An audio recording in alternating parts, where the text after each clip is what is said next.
What if the piece of fruit you enjoy after dinner, the one that feels like such a wholesome, guilt-free choice compared to dessert, is actually behaving quite differently inside your body at 9 at night than it would at 9 in the morning? Most people over 50 have absorbed the general message that fruit is healthy, and reasonably so, since fruit does offer genuine vitamins, fiber, and antioxidants. But blood sugar regulation isn't static throughout the day. It shifts in a natural rhythm, and after 50, that rhythm changes in ways that make the timing of fruit consumption considerably more relevant than most people realize, particularly when it comes to eating fruit specifically in the evening or right before bed. So today we're going to walk through exactly what happens to your blood sugar when you eat fruit at night after 50, why the same piece of fruit can behave differently depending on the time of day, which specific fruits and timing patterns matter most, and how to enjoy fruit in the evening in a way that works with your body rather than against it. Before we begin, remember this video is for education only. If you have diabetes, prediabetes, or are managing blood sugar with medication, please speak with your doctor or a registered dietitian about how evening fruit consumption specifically fits into your individual plan.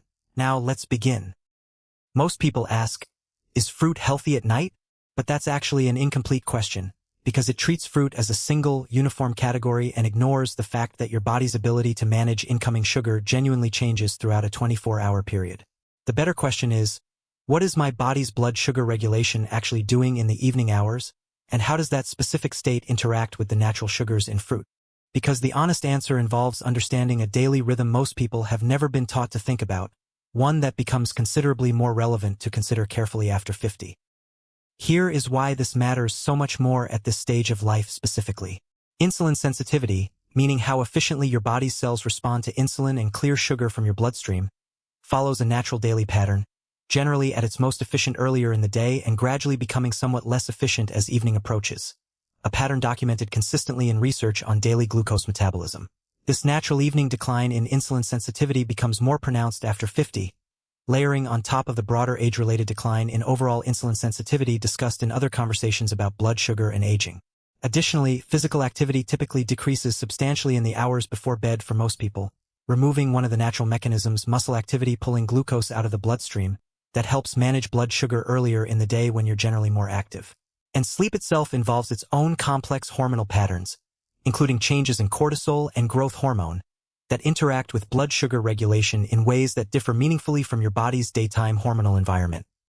Think of your blood sugar regulation system like a busy restaurant kitchen managing incoming orders throughout a full day of service. During the lunch rush, with a full staff actively working, orders come in and get processed efficiently,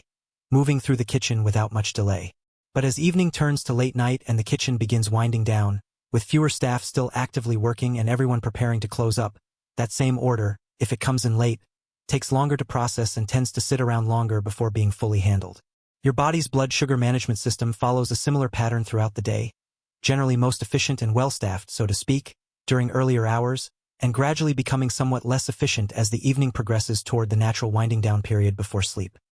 Let's start with the first thing that happens when you eat fruit specifically in the evening, involving this natural decline in evening insulin sensitivity directly. Research measuring blood sugar responses to identical meals eaten at different times of day has consistently found that the same food, containing the same amount and type of carbohydrate, tends to produce a higher, more prolonged blood sugar spike when eaten in the evening compared to the exact same food eaten earlier in the day. This means a piece of fruit that might produce a modest, well-managed blood sugar rise at 8 in the morning could produce a more pronounced, longer-lasting rise if eaten at 8 or 9 at night, purely due to this natural shift in your body's insulin sensitivity throughout the day, entirely independent of anything else changing about the fruit itself or your overall diet. The second thing that happens involves the connection between evening blood sugar patterns and sleep quality specifically. A more pronounced blood sugar spike close to bedtime, followed by the corresponding drop as your body works to bring levels back down overnight, can interfere with sleep quality for some people, sometimes producing restless sleep, unusual dreams, or waking during the night as your body manages this fluctuation while you're meant to be resting. This connection isn't universal, and not everyone notices this effect. But for people who do experience disrupted sleep after eating fruit or other carbohydrate-containing foods close to bedtime,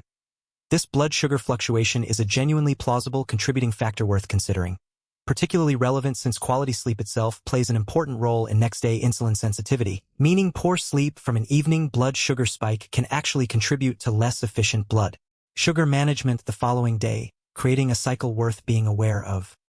The third thing that happens involves how your body handles unused glucose specifically when eaten close to bedtime, when physical activity essentially stops for the remainder of the day. During waking, active hours, some of the sugar entering your bloodstream from a piece of fruit gets used relatively promptly by your muscles for immediate energy, particularly if you're moving around, even with everyday activities like walking or household tasks. In the evening, particularly right before settling in for sleep, this natural energy use pathway is considerably reduced, meaning a larger proportion of that sugar needs to be managed through insulin-driven storage processes rather than immediate muscle use, placing somewhat more demand on the insulin-dependent pathway specifically during a period when, as already discussed, insulin sensitivity is naturally somewhat less efficient to begin with. The fourth thing that happens involves fruit specifically, as opposed to other carbohydrate sources, and this deserves particular attention because fruit's natural sugar profile behaves somewhat differently than other carbohydrates in this evening context. Fruit typically combines natural sugar with fiber, and this fiber does provide some moderating effect on how quickly that sugar is absorbed, regardless of time of day. However, this fiber-related moderation, while genuinely helpful, doesn't fully offset the evening insulin sensitivity decline already discussed, meaning fruit eaten at night still tends to produce a more pronounced response than the same fruit eaten earlier, even accounting for its fiber content. This is worth clarifying specifically because some people assume fruit's fiber makes it essentially immune to time-of-day effects that apply to more refined, fiber-free sugar sources, when in reality, the underlying evening insulin sensitivity decline still applies, simply moderated somewhat by fruit's inherent fiber content compared to what a purely refined sugar source would produce at that same hour. The fifth thing that happens involves specific fruit varieties.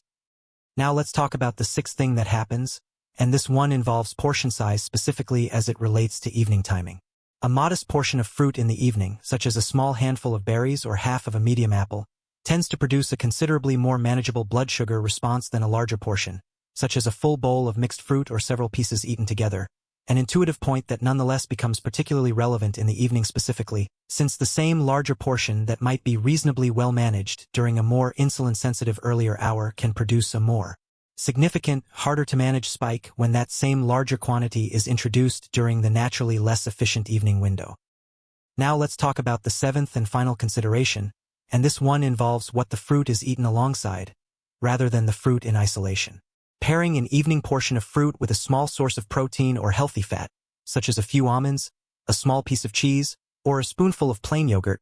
meaningfully slows the rate at which the fruit's natural sugar is absorbed into your bloodstream, helping to moderate the evening blood sugar response discussed throughout this video. This pairing strategy, already discussed in other conversations about blood sugar management, applies with particular relevance to evening fruit consumption specifically, since the combination of fiber from the fruit itself, along with additional protein or fat from a paired food,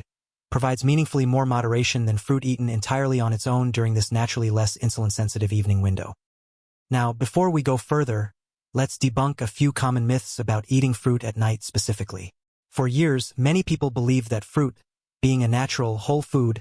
is essentially immune to time-of-day effects that might apply to more processed sugar sources. Some believe that any food eaten close to bedtime automatically converts to fat storage regardless of what that food actually is, an oversimplified idea that doesn't accurately reflect the more nuanced reality of evening insulin sensitivity and blood sugar management discussed today. Some believe that fruit should be avoided entirely in the evening for everyone, without recognizing that portion size, fruit variety, and pairing with protein or fat can meaningfully moderate this effect for most people without underlying blood sugar concerns. And some believed that if a person feels fine after eating fruit at night with no obvious symptoms, this means no meaningful blood sugar effect is occurring at all. But when we look at the actual physiology involved, the picture becomes considerably more nuanced than any of these oversimplified positions suggest. The real questions are not simply, is this fruit natural or do I feel obviously unwell afterward? The better questions are, what specific fruit am I choosing, and does it favor a higher or lower sugar-to-fiber ratio? What portion am I eating? Am I pairing it with protein or fat to help moderate absorption? And am I eating it several hours before bed, or in the final stretch right before sleep, when insulin sensitivity has declined the most and physical activity has essentially stopped for the day? Blood sugar spikes, particularly modest ones, frequently produce no immediately noticeable symptoms, meaning the absence of obvious discomfort doesn't necessarily mean no meaningful blood sugar fluctuation occurred. Now let's build a simple, practical framework for enjoying fruit in the evening after 50 in a way that works better with your body's natural rhythm. First, favor fruits with a more favorable sugar-to-fiber ratio for evening consumption specifically, such as berries, or an apple or pear with the skin intact, over higher sugar options like very ripe bananas, grapes, or dried fruit. Second, keep your evening portion modest, a small handful of berries or half of a piece of fruit, rather than a large bowl or multiple pieces combined. Third, pair your evening fruit with a small source of protein or healthy fat, such as a few almonds or a spoonful of plain yogurt, to help moderate the rate of sugar absorption. Fourth, when possible, aim to eat your evening fruit portion at least 2 to 3 hours before bed, rather than in the final 30 minutes before sleep, giving your body somewhat more time to manage the blood sugar response before the additional decline in insulin sensitivity that occurs during actual sleep. Fifth, if you notice restless or disrupted sleep on nights you've eaten fruit close to bedtime, consider this a genuinely useful personal data point worth paying attention to, adjusting your specific timing or fruit choice based on your own body's individual response rather than assuming a generic recommendation applies identically to everyone. Let's talk a bit more about why the specific window of 2 to 3 hours before bed matters, rather than simply avoiding fruit in the evening altogether. This time frame allows a meaningful portion of the blood sugar response to occur and begin resolving while you're still awake and at least somewhat active, rather than the entire response occurring while you're asleep, a period during which, as discussed earlier, your body's insulin sensitivity has declined even further and physical activity has stopped entirely. This doesn't mean fruit eaten within that final 30-minute window before bed is necessarily harmful for most people without specific blood sugar concerns, but rather that this earlier timing tends to produce a more moderate, manageable overall pattern for most people, worth considering as a reasonable general guideline rather than an absolute rule. It's also worth discussing what a modest, well-paired evening fruit snack might actually look like in practice, since abstract guidance can be harder to apply than a concrete example. A small bowl of mixed berries, perhaps half a cup, paired with a small dollop of plain, unsweetened yogurt, eaten a couple of hours before bed, represents a reasonable, well-moderated evening fruit choice for most adults over 50 without specific blood sugar concerns. Combining a lower sugar fruit option, a modest portion, protein pairing, and reasonable timing altogether, illustrating how these individual principles combine into a single, practical evening snack choice rather than needing to be considered as separate, disconnected pieces of advice. Let's talk a bit more about the specific hormonal environment of sleep itself, since this adds another layer of understanding beyond the insulin sensitivity decline already discussed. During the earlier stages of sleep, your body naturally releases growth hormone, a hormone involved in tissue repair and recovery that also has some influence on blood sugar regulation, generally working to help maintain blood sugar levels during the extended overnight fast. This means your body is already managing a specific, somewhat complex hormonal balancing act during sleep, one that's optimized for a period without incoming food,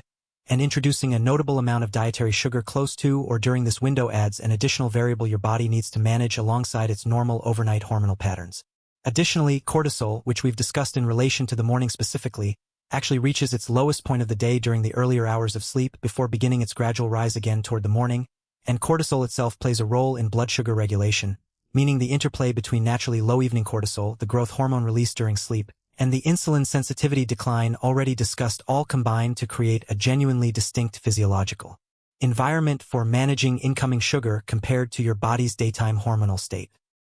It's also worth addressing what to do if you find yourself genuinely craving something sweet late in the evening,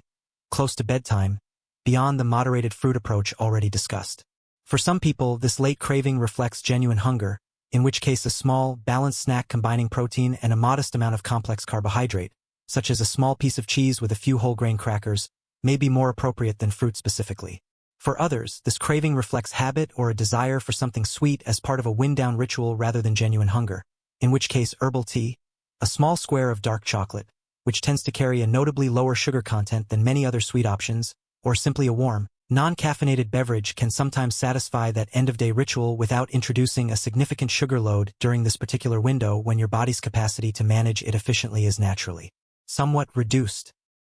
such as a full mango or several ripe bananas, specifically in the evening, and are reluctant to give up this particular habit entirely. The goal of today's discussion isn't to suggest these fruits must be eliminated from evening consumption entirely for everyone, but rather to provide informed awareness so you can make a deliberate choice, understanding that this specific combination, higher sugar fruit, larger portion, evening timing, tends to produce a more pronounced blood sugar response than the moderated approach discussed today. If this remains a habit you genuinely value and don't wish to change, pairing that larger portion with a more substantial source of protein or fat than you might otherwise use, and perhaps moving the timing earlier in the evening when possible, represents a reasonable compromise that still incorporates some of today's moderating principles without requiring you to give up a food you genuinely enjoy.